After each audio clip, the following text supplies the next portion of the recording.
I was very pleased with myself as I pulled into the driveway and pressed the garage door opener. Addie's car was already in the garage, which was nothing new since she was always home before me. She was cooking dinner, and I was trying to decide if I should surprise her before dinner, during dinner, or maybe after dinner, when we sat on the patio and chatted about our day.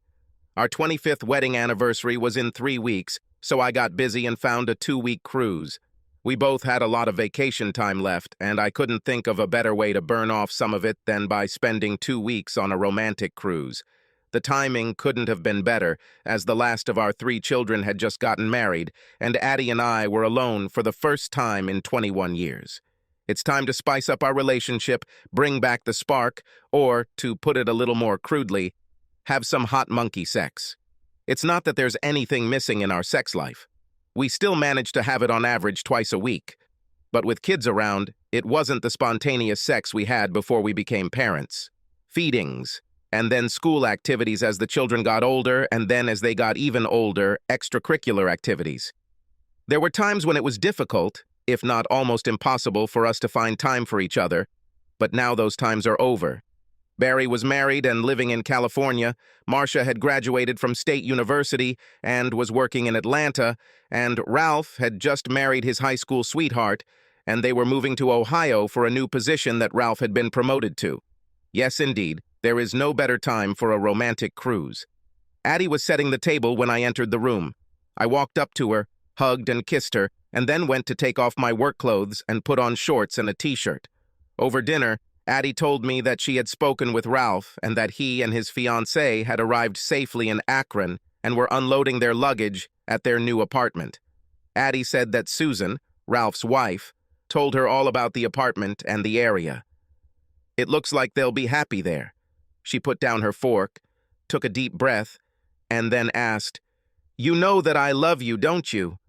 When I smiled at her and said, "Of course I know," alarm bells started ringing in my head. That line, "You know I love you, don't you?" ranks right up there with, "Does this dress make me look fat?" and "Honey, is my butt getting bigger?" And I said to myself, "Oh God, what did she do now? Did you hit something with your car? Made a mistake in the checkbook? And now we have an overdraft?" It was a phrase husbands didn't want to hear. She looked away for a second or so, and then turned to me and said, "Sally wants me to go with her tomorrow evening. Something like a bachelorette party or a party." She bit her lip and then said, "No, Rob, on a date." "Date?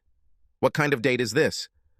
"Her boyfriend's cousin is in town visiting and she wants me to go on a date with them." "Sally wants you to go on a date with a guy? Is she crazy or just stupid?" I told her I would do it. "Did you tell her that you would be dating another man? Have you forgotten that you are a married woman, Adelaide?" "No, I haven't forgotten, Rob. I need you to listen to me on this. Listen to me and remember that I love you and want to spend my life with you. All these years that we were married, Rob, and they were wonderful years. I never had a climax. I started to open my mouth, but she raised her hand in a stop gesture and said, 'Let me finish. I love making love to you, but I never had a climax. I've read about them and girls I know always talk about them, but I've never had one. I'll be 45 in a month and I want a climax before it's too late. And you expect me to just go along with this madness? Are you crazy?' It won't hurt us, Rob. I still love you. It's just something I want to do for myself. It's already hurt us, Adelaide, or at least it's hurt me. 3 weeks until our 25th wedding anniversary, and you finally take the time to tell me that I'm a lousy lover and that I'm no good in the bedroom. Thanks, Adelaide. I really needed this." I stood up and Adelaide asked, "Where are you going? Get out. Please, Rob, And everything she was still going to say was interrupted by the door closing behind me. I drove to Bud's Bar and Grill and sat on a stool at the counter. I told Mavis to get me a beer, and then I sat there, drank it, and reviewed my life up to that point to see if I could come up with something that would alert me that my wife wasn't happy with my performance in bedroom. No matter how hard I tried, I couldn't come up with anything. Neither Adelaide nor I were virgins when we met, and we took to each other like ducklings to water. The lovemaking was full of enthusiasm and satisfaction, and Adelaide always wanted to do more. We had only been dating for a month when Adelaide asked me to move in with her, and then it was sex almost every night, and Adelaide seemed to really enjoy what I did for her. She was so satisfied that 6 months after we started living together, she began hinting at marriage. Based on how well we got along while living together, I thought we would make a strong couple. Until that night, I thought we had a wonderful marriage, and everything changed in less than half an hour.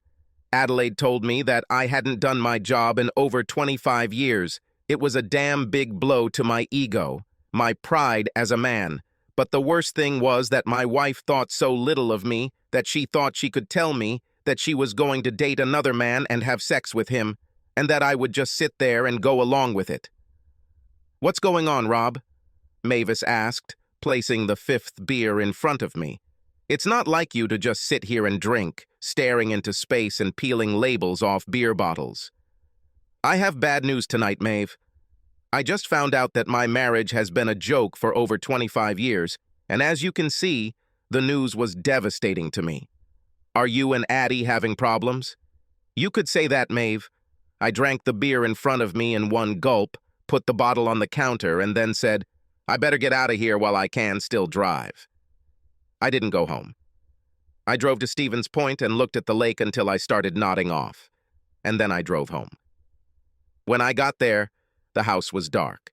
I went to the linen closet in the hallway, grabbed a pillow and blanket, and then lay down on the sofa. This morning, I woke up with a bad taste in my mouth and didn't brush my teeth because I didn't want to make noise to wake Adelaide. I really didn't want to face her that morning. I left the house, had breakfast at the IHOP down the street from where I work, and then went to work. It wasn't a good day. I spent most of that time thinking about what I would say to Adelaide when I got home that evening. It didn't promise to be pretty. Adelaide's car wasn't in the garage when I got home, which was strange because she always got home before me. When I walked into the kitchen, the first thing I saw was the flashing red light on the answering machine. When I approached him, I saw a note on the kitchen table. It said, "Meatloaf in the microwave. Give him 3 minutes. Do not wait for me. Love you, Addie." I pressed a button on the answering machine, and a mechanical voice said, "You have 1 new message and 1 old message. First new message, Thursday, 5 to 17 p.m. And my sister's voice came to remind me that we were supposed to get together to discuss what we were going to get our mom for her birthday, and the voice said, "End of messages." I pressed the button again, and the voice said, "You have 1 old message, Thursday, 5 on a.1 p.m. "Hey, girlfriend," Sally said, "plans change. We'll meet at Tomasino's bar at 6 instead of the restaurant. Kevin looks forward to meeting you. See you." I stood staring at the car for what seemed like an eternity, but it must have only been 20 or 30 seconds, and then I walked over to the microwave, took out what Adelaide had made for me for dinner, and then threw it at the wall. It took me a little over 3.5 hours to pack everything I wanted and load it into my pickup truck, and I left the house at 10:35. I spent the night at the motel, had breakfast at Denny's, and at 8, I called my boss and told him I'd be back late. By 10 o'clock, I had cleared out all the bank accounts, cashed in 5 certificates of deposit, and canceled all but 2 of our credit cards, which I had in my name only. At 10:15, the power of attorney was sent by registered mail from the lawyer to Adelaide, along with a note saying that she should sell the house and take the money, since the amount would be equal to what I took. Adelaide's finances would be tight until she could sell the house. But fuck her. That's how I perceived it. Next stop was canceling my cell phone contract, and then I went to Walmart and bought a cell phone within 500 minutes. At 11:30, I was sitting in my boss's office. After he told me that Adelaide had already called 5 times trying to reach me, I told him I was leaving and told him why. He told me he understood, and then told me that his brother needed someone with my abilities and asked me if I wanted to move out of state. 3 hours later, I was on my way to Denver and working for Sam's brother Dave.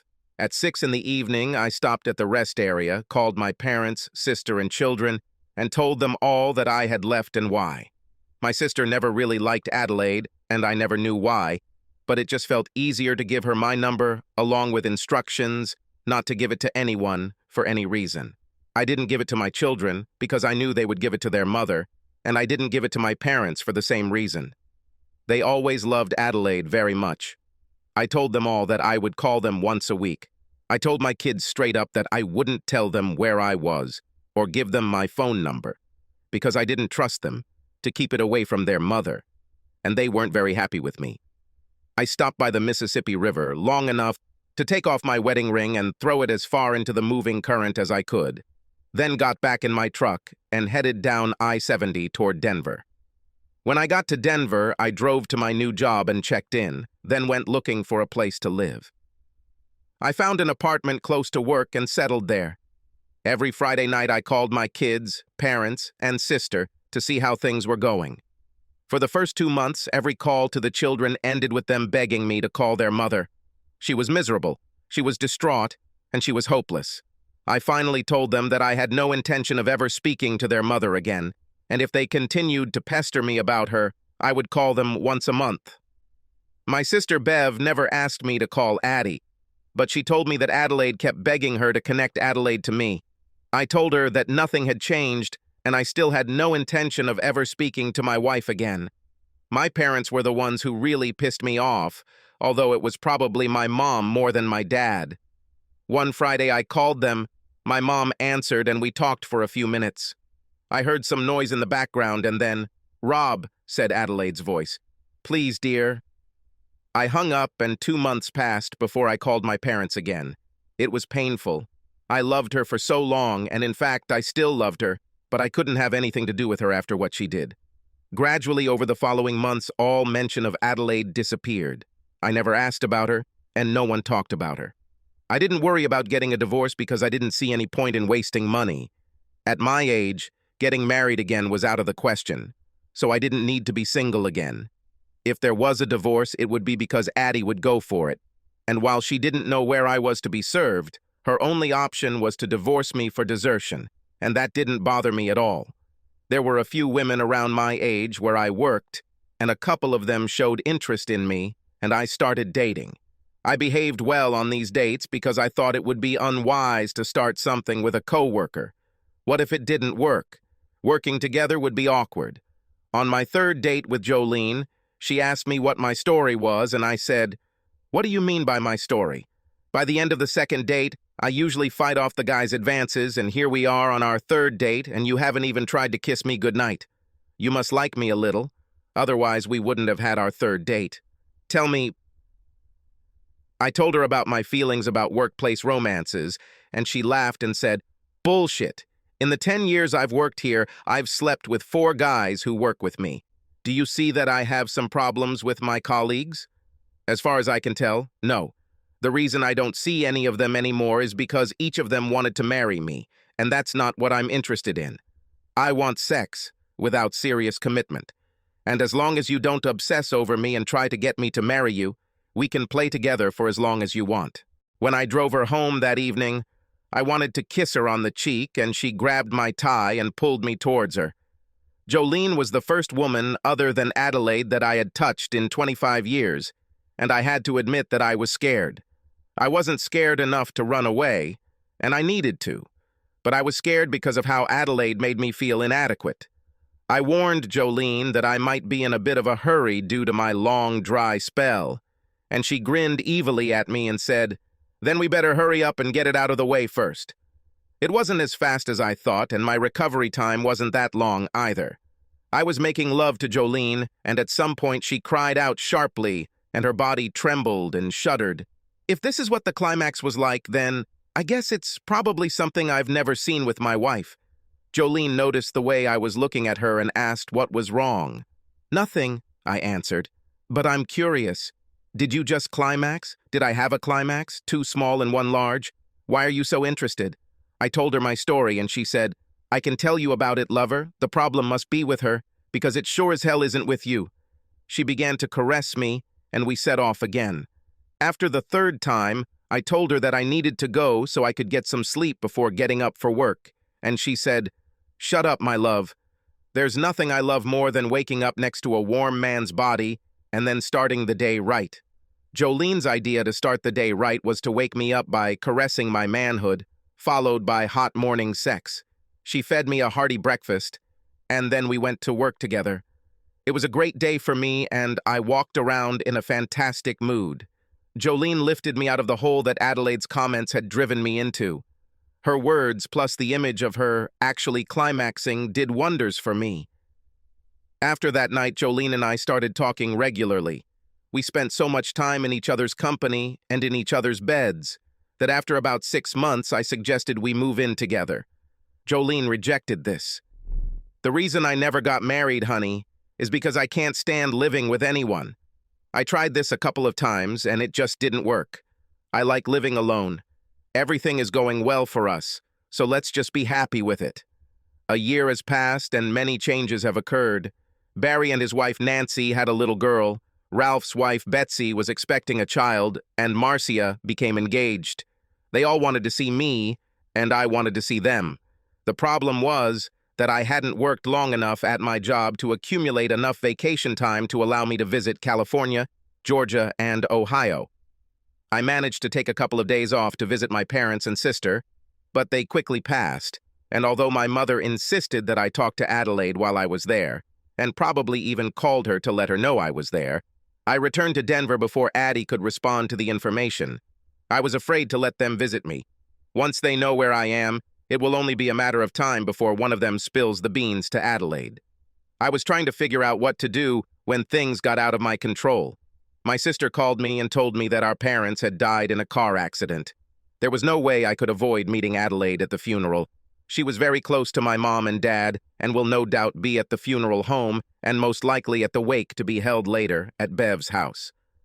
I spent a few hours at the funeral home making arrangements and then went to Bud's bar to calm down a little.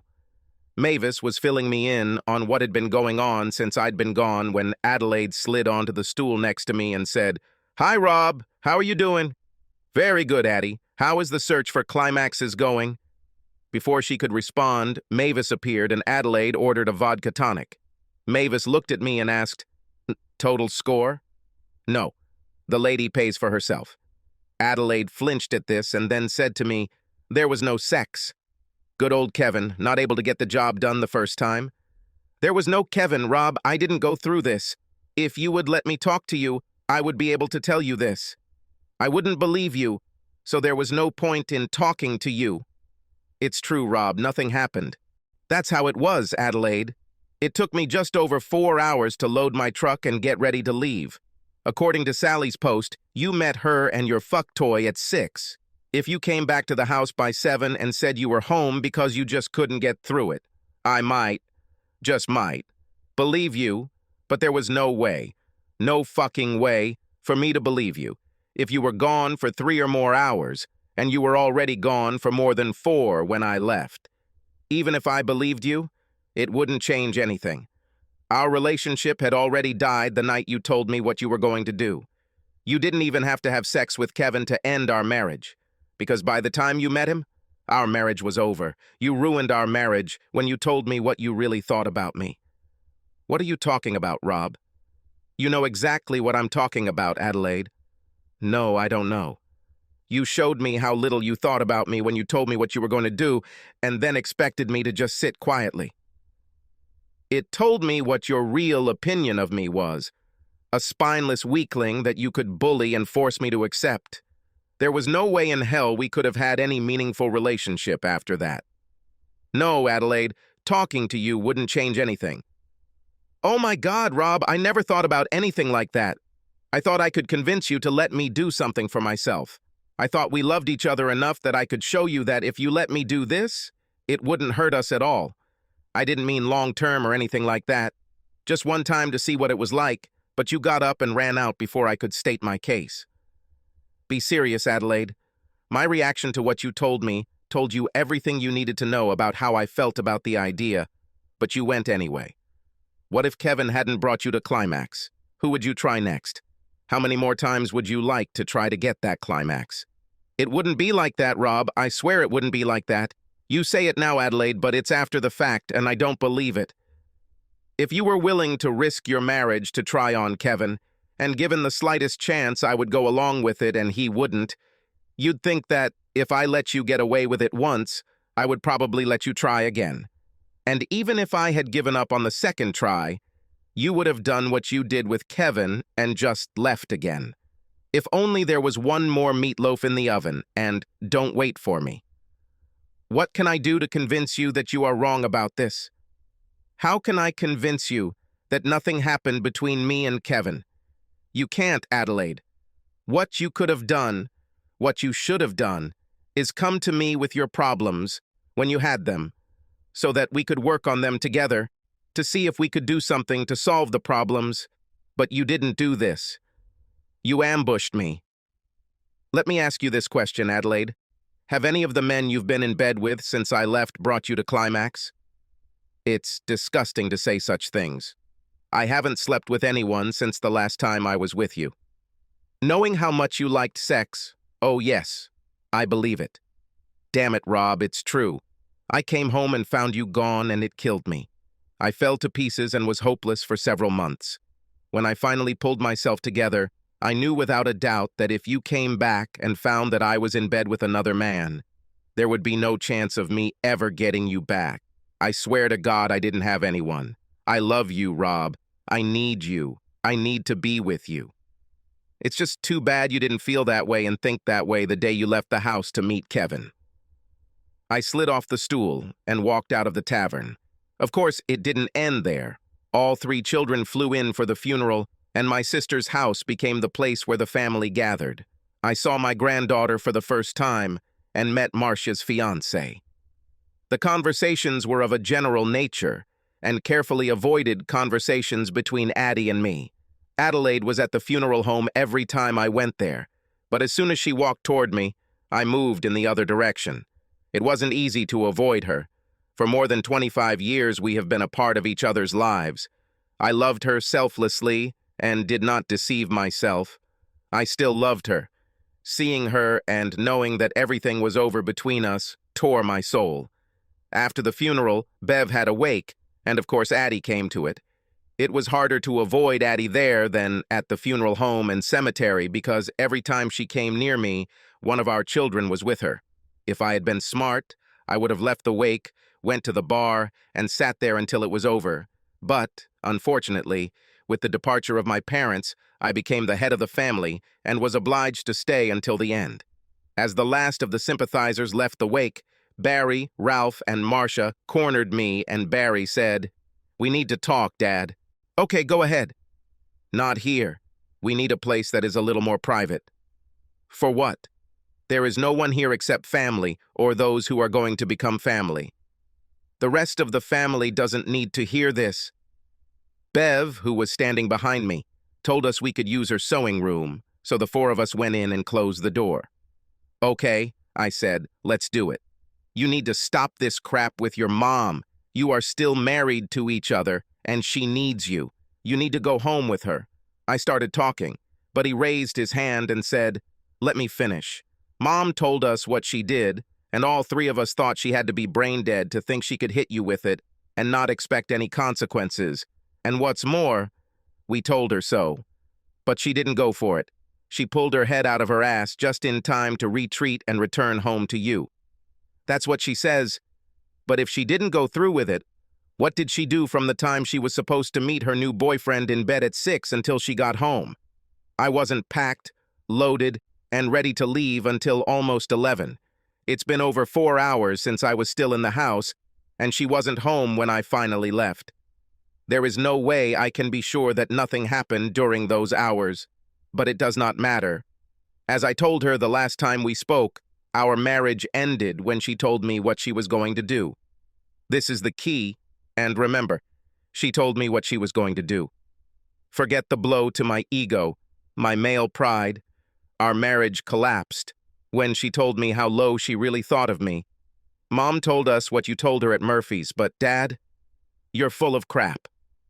Mom didn't tell you anything like that. It was just the way you chose to interpret what she said. You were angry with her from the very beginning when she told you that she never had a climax. You took this as a blow to your manhood and moved on. Why the hell didn't you look her in the eye and tell her maybe it wasn't your fault? Why did you just put up with it? Why didn't you fight back instead of running away in anger? Why the hell did you let 5 minutes ruin a 25-year marriage? It was a wonderful marriage. We all knew this. You knew that. Mom just listened to a bunch of girlfriends and let what they told her make her stupid. Marcia entered the conversation. You were a little brainless yourself, Dad. The father I grew up with would look my mother in the eye and say, "Fuck you. It will be over my dead body." And then he would attack the problem. I looked at my youngest. Are you going to jump on me too, Ralph? It is not necessary.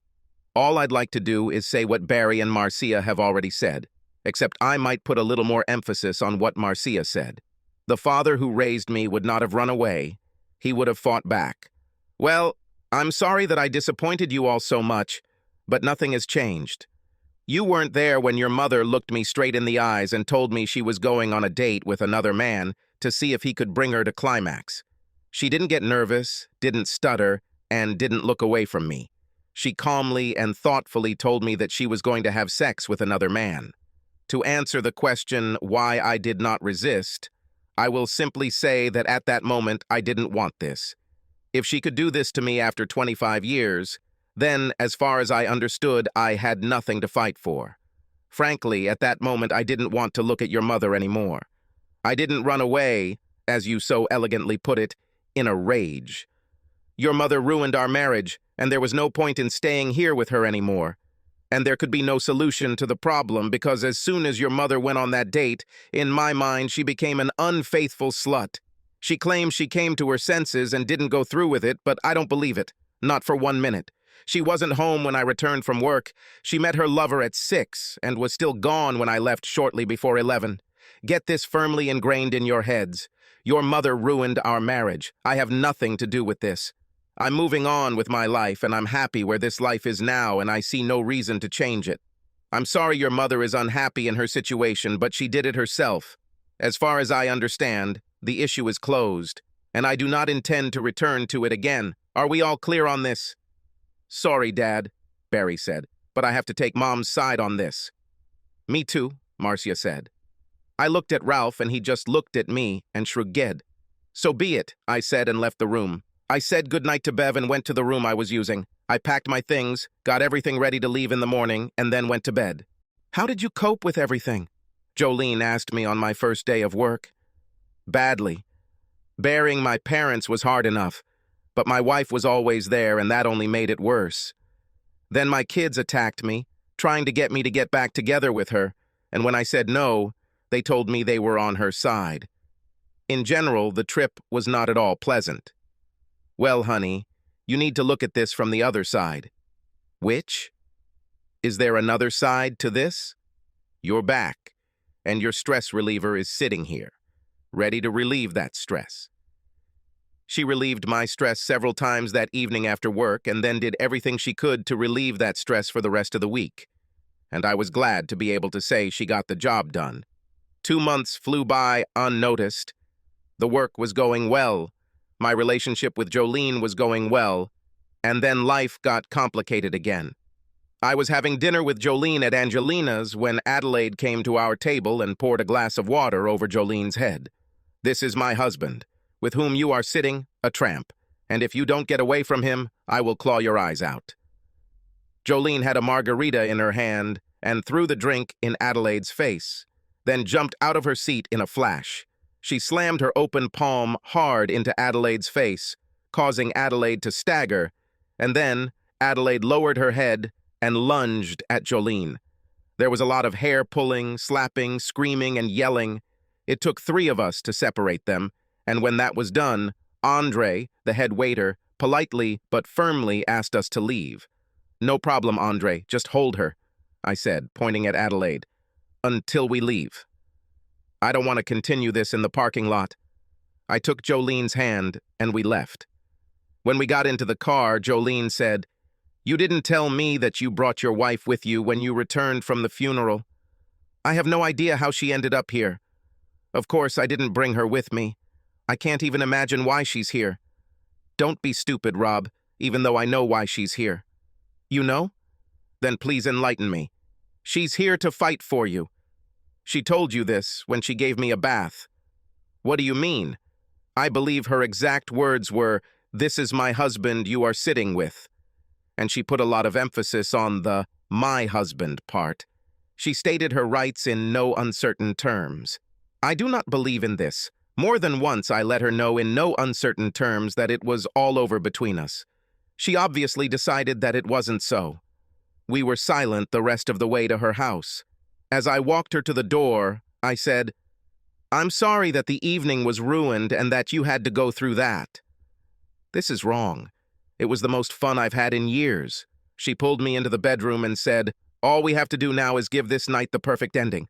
She was wild and insatiable. Throwing water on her and starting a fight must have ignited something in her, and she continued to pester me until I could no longer answer her call. The irony when I thought about it was that she had gotten into an argument with a woman who told me I couldn't make her climax. But that night Jolene had more climaxes than I could remember. I fell asleep in Jolene's arms. In the morning, Jolene woke me up and we had fantastic sex again. When we finished, she propped herself up on her elbow and kissed me. "Thank you, my love.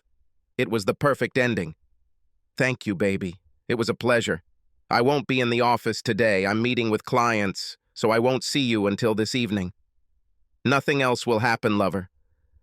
When I said it was a perfect ending, I was talking about our personal relationship. "Why? What have I done?" "You didn't do anything, love, but when I looked into your wife's eyes tonight, I saw that she was determined to get you back. I won't be the one to stand in her way." "That doesn't make sense, Jolene." "I told you, she's finished. Perhaps as far as you are concerned, but not as far as she is concerned. She obviously decided that she would get you back, despite what you told her. I will not interfere with such strong love. I've never made a secret of where we are, Rob. Good friends and bed buddies, and that's all it was ever meant to be. If your wife fights for you, she will not fight with me." When I returned to my house, I found Adelaide sitting on the steps of my porch. "What the hell are you doing here, Adelaide?" "You are my husband, Rob. Where are you going and all that stuff? How did you find me?" "While you were at Bev's, Marcia snuck into your room while you were showering and took the information from your driver's license. And by the way, you should really call your kids. They need to hear from you from time to time. They made their choice at the funeral and they can live with it, but why did you bother coming here?" "I told you exactly how I feel about what happened. I noticed that despite what you said, you did not divorce me. Why waste money? I don't need to be single since I never plan to get married again. That's good because I would have fought it and all we would have achieved was helping two lawyers maintain their standard of living. Why would you struggle to keep someone in your life who doesn't want you? How about it because I want you? I loved you for more than 25 years and never stopped loving you. Okay, maybe I was being stupid when I thought that with 25 wonderful years tying us together, you would give me a little leeway in what I wanted to try. After all, it was just supposed to be sex. There would be no romance, and it would only happen once. If it hadn't brought me to climax 2, I would have decided that I was the problem. That's like saying that if you climaxed with him, the problem would be me, and in your opinion, I would become less masculine because I wouldn't be able to do my job. What if the climax was so wonderful that you just had to experience more of it? What then? I thought about these things, Rob, and that's part of the reason I never went through it. Call me naive or just plain stupid, but I honestly thought I could convince you to let me try it once and that it wouldn't hurt us. When I met Kevin, he was nice enough, but I got the feeling he thought I was just some married tramp having a good time and cheating on her husband. As the evening wore on, the thought kept lingering in my mind, and I finally realized that cheating on you is exactly what I would do if I went through with it. If you had said okay when I brought it up, it wouldn't have been cheating, but you didn't say okay. You just ran out of the house. I couldn't go through with it. When the dinner, drinks, and dancing were over, Sally suggested we all go to her house, and I told them I would meet them there, but I got in the car and drove straight home. I got there at 10:45, but you weren't there. I saw the sauce on the wall and the dinner I left for you on the floor. I thought you must have gone to the bar, so I sat down and waited for you to come home. When you weren't home at 3:30, I got up to go to bed, and that's when I noticed that your things were missing. I was blown to pieces. I did nothing but drink and dance that night, Rob, and I haven't had a man since the last time you and I made love. The problem is that I don't believe you, Adelaide. I'm ready to take a lie detector test, Rob. If you can find someone to do it, I'll even inject my arm with truth serum. And that leaves only two things. Complete nonsense because I thought you were a weakling, and that you were less of a man because you never drove me crazy until the climax. There's no way I could have spent 25 years with you if you were a spineless weakling. If this was what I thought about you, you would have seen plenty of evidence of it long before that night. Think about it, Rob. Could we have had 25 wonderful years if I had not loved and respected you as a man, husband, and father? The same applies to the climax. Have you ever thought that maybe instead of you not being able to give it to me, it was I who was not being able to have it? I wanted to see what it was like, to experience it for myself, and I asked you to let me try. I never once said that you were not courageous enough or that you lacked something. I just said that I never had one. Now I understand that it was an idiotic thing to do, but I was sure that in 25 years you would understand that I loved you and did not humiliate you. I love you, Rob. I need you. Please, Rob, please let me back into your life. My life is here now, Adelaide. Like mine, Rob. I quit my job, put my house on the market, and moved here. There was no way I could bring you back from 900 miles away. I looked at her for a few seconds and then said, I'm not promising anything, Adelaide, but maybe we can date for a while and see what happens. She rushed to me and started crying. You won't regret it, Rob. I promise you that you won't regret it. We met once or twice a week for about a month, and then it was 3 or 4 times a week. 4 months later, Addie moved in with me, and 5 months later, it was as if nothing had happened. She seemed to have made it her life's work to pamper me. We made love 4 and 5 times a week, and although I never brought her to climax, it was never mentioned.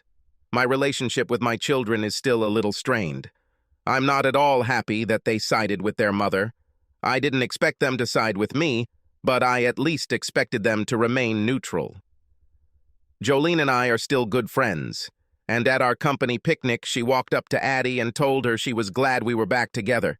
They hit it off and started having lunch together a couple times a month.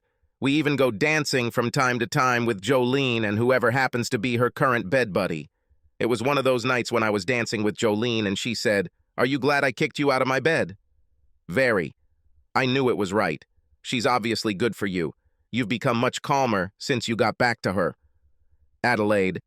I watched Rob dance with Jolene and thanked God for the 1,000th time that my gamble had paid off. I prayed that Rob wouldn't accept my offer to take a lie detector test. There was no way in hell I could have gone through with it because that night I went to bed with Kevin and we had sex 3 times before I got home at 2:30 in the morning to find Rob gone. Kevin didn't bring me to climax, nor did most of the dozen or so others who followed him. 2 of them were good, and while I enjoyed them, they couldn't replace the love I received from Rob on a regular basis. A year and a half wasted looking for something that had already been found once turned out to be not worth the search costs.